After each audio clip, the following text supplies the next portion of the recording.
नमस्कार, मैं अर्चना शर्मा। चढ़ती कला टाइम टीवी देख रहे हैं सभी दर्शकों का स्वागत करती हूं। आप देख रहे हैं टॉप 10 न्यूज।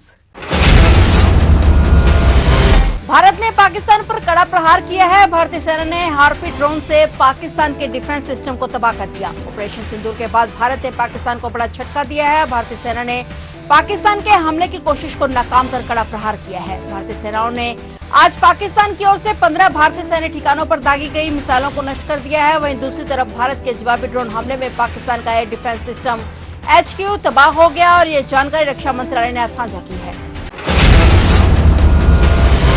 अमेरिका ने पाकिस्तान में रहने वाले अपने नागरिकों के लिए सावधानी बरतने के निर्देश दिए हैं। अमेरिका ने अपने नागरिकों से कहा है कि वे लाहौर छोड़ दें और अगर पाकिस्तान जाने का प्लान बना रहे हैं तो उसे कैंसिल कर दें। पाकिस्तान ने सीमा पार से गोलीबारी कर पुंछ में एक मंदिर, गुरुद्वारा और मस्जिद को नुकसान पहुंचाया है। जिस बीच अमेरिका ने पाकिस्तान में रहने वाले अपने नागरिकों की सुरक्षा की जिम्मेदारी को देखते हुए ये फैसला किया है।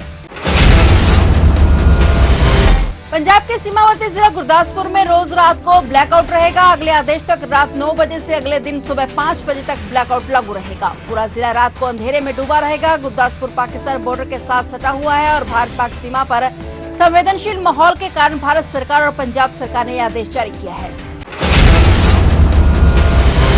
पाकिस्तान पर इंडियन एयर स्ट्राइक के बाद देश में हाई अलर्ट है और भारत सरकार ने 7 राज्यों के 27 एयरपोर्ट्स 10 मई तक बंद कर दिए हैं। 430 नागरिक उड़ानों को रद्द कर दिया गया है। भारत सरकार ने कई एहतियाती कदम उठाए हैं। हवाई यात्रा, स्कूल और कॉलेज पर भी असर पड़ा है। सरकार ने जम्मू कश्मीर, पंजाब, राजस्थान सहित 7 राज्यों के 27 एयरपोर्ट्स 10 मई तक बंद कर दिए हैं। अब यहां से कोई भी फ्लाइट नहीं उड़ेगी। एयर इंडिया, इंडिगो, स्पाइस जेट, एयर इंडिया एक्सप्रेस और आकाशा एयर और कुछ विदेशी एयरलाइंस ने 430 नागरिक उड़ानों को रद्द कर दिया है। ये देश की कुल शेड्यूल उड़ानों का 3% है। पाकिस्तान में भी 147 फ्लाइट्स कैंसिल कर दी गई हैं। भारत द्वारा पहलगाम आतंकी हमले का बदला लेते हुए पाकिस्तान और POK में स्ट्रीक मिसाइल स्ट्राइक के एक दिन बाद सीमा पर बसे राज्यों राजस्थान और पंजाब में सुरक्षा व्यवस्था पूरी तरह से चौकस कर दी गई है। दोनों राज्यों में किसी भी संभावित सैन्य तनाव से निपटने के लिए बड़े पैमाने पर सतर्कता बरती जा रही है। सीमा को पूरी तरह सील कर दिया गया है और सीमा सुरक्षा बल को संदिग्ध गतिविधि पर देखे जाने पर देखते ही गोली मारने के आदेश दिए गए हैं। राजस्थान के कई जिलों में स्कूलों को बंद कर दिया गया है और परीक्षाएं स्थगित कर दी गई हैं। उधर पंजाब में भी हालात संवेदनशील हैं। सभी पुलिसकर्मियों की छुट्टियां रद्द कर दी गई हैं और सार्वजनिक आयोजनों पर पाबंदी लगा दी गई है। मुख्यमंत्री भगवंत मान ने सीमा पर तनाव को देखते हुए राज्य सरकार के सभी कार्यक्रम स्थगित कर दिए हैं। राजस्थान और पंजाब की सीमा से लगे गांवों में हाई अलर्ट के साथ इमरजेंसी इवैक्यूएशन प्लान भी तैयार किया गया है और साथ ही ड्रोन से निगरानी और एंटी ड्रोन सिस्टम भी एक्टिव कर दिए गए हैं। ऑपरेशन सिंदूर के बाद पाकिस्तान में हड़कंप मचा हुआ है और इस बीच पाकिस्तान के धमाकों से जुड़ी खबरें सामने आई हैं। बताया जा रहा है कि लाहौर में एयरपोर्ट के पास एक के बाद एक 3 धमाके हुए। लाहौर पुलिस के मुताबिक लाहौर के वाल्टन रोड पर जोरदार धमाका हुआ और करीब 2 से 3 ब्लास्ट हुए। इन धमाकों की आवाज इतनी तेज थी कि लोग घरों से बाहर निकल आए। धमाकों के बाद लाहौर एयरपोर्ट को अस्थायी रूप से बंद कर दिया गया और इसके बाद कराची एयरपोर्ट पर भी ब्लास्ट हुआ, जिसके बाद कराची एयरपोर्ट पर भी फ्लाइट ऑपरेशन को फिलहाल के लिए बंद कर दिया गया। उत्तराखंड के उत्तरकाशी में आज सुबह एक हेलीकॉप्टर हादसे में 6 पर्यटकों की मौत हो गई। हेलीकॉप्टर में कुल 6 लोग ही सवार थे और इस हादसे में पायलट समेत सभी की मौत हो गई। दरअसल देहरादून से हर्षिल हेलीपैड जा रहा एक हेलीकॉप्टर जिसमें कई सवार थे उत्तरकाशी के पास दुर्घटनाग्रस्त हो गया। हादसे की जानकारी मिलते ही पुलिस, सेना, आपदा प्रबंधन दल और एम्बुलेंस की टीम मौके पर पहुंची। राहत और बचाव कार्य युद्ध स्तर पर किया गया। वहीं उत्तराखंड के मुख्यमंत्री पुष्कर सिंह धामी ने हादसे पर शोक जताते हुए कहा कि उत्तरकाशी के गंगनानी के समीप हेलीकॉप्टर क्रैश में लोगों के हताहत होने का अत्यंत दुखद समाचार प्राप्त हुआ। राहत एवं बचाव कार्य के लिए SDRF जिला प्रशासन की टीमें तत्काल घटनास्थल पर पहुंची और इससे वहीं CM ने प्रशासन को हादसे की जांच के निर्देश दिए हैं।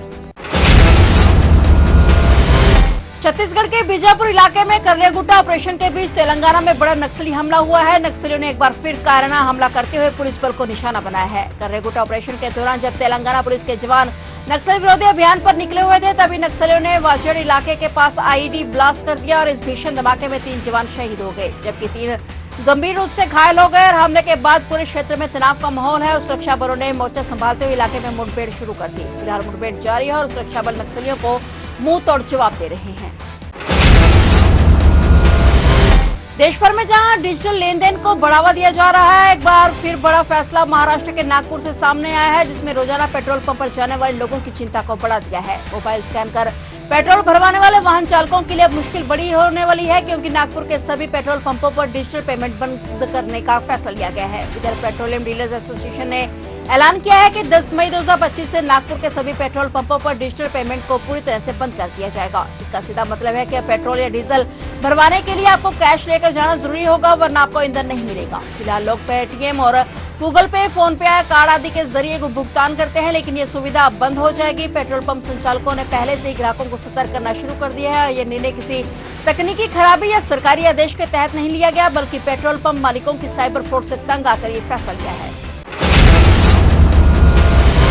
भारत और पाकिस्तान के बीच युद्ध की स्थिति बनी हुई है। वहीं दूसरी तरफ पंजाब और हरियाणा के बीच पानी के मुद्दे को लेकर अलग ही जंग चल रही है। पंजाब के सीएम भगवंत मान ने तो यहां तक चेतावनी दे दी है कि अगर पंजाब के पानी पर डाका डाला और पानी के मुद्दे को लेकर पंजाब में हालात बिगड़ते हैं तो इसके लिए भाखड़ा व्यास मैनेजमेंट बोर्ड और भारतीय जनता पार्टी जिम्मेदार होगी। पंजाब के सीएम भगवंत मान ने कहा कि पंजाब के पानी को जबरन लूटने के लिए बीबीएमबी का इस्तेमाल पंजाब के खिलाफ किया जा रहा है। आज सुबह बीबीएमबी के चेयरमैन ने पंजाब की सहमति के लिए बिना ही और हरियाणा की ओर से पानी छोड़ने का कोशिश की और उन्होंने कहा कि हम किसी भी तरह की जबरदस्ती को बर्दाश्त नहीं करेंगे। उन्होंने कहा कि अगर हमारा पानी चल रहा है तभी हमारे चूल्हे जल रहे हैं।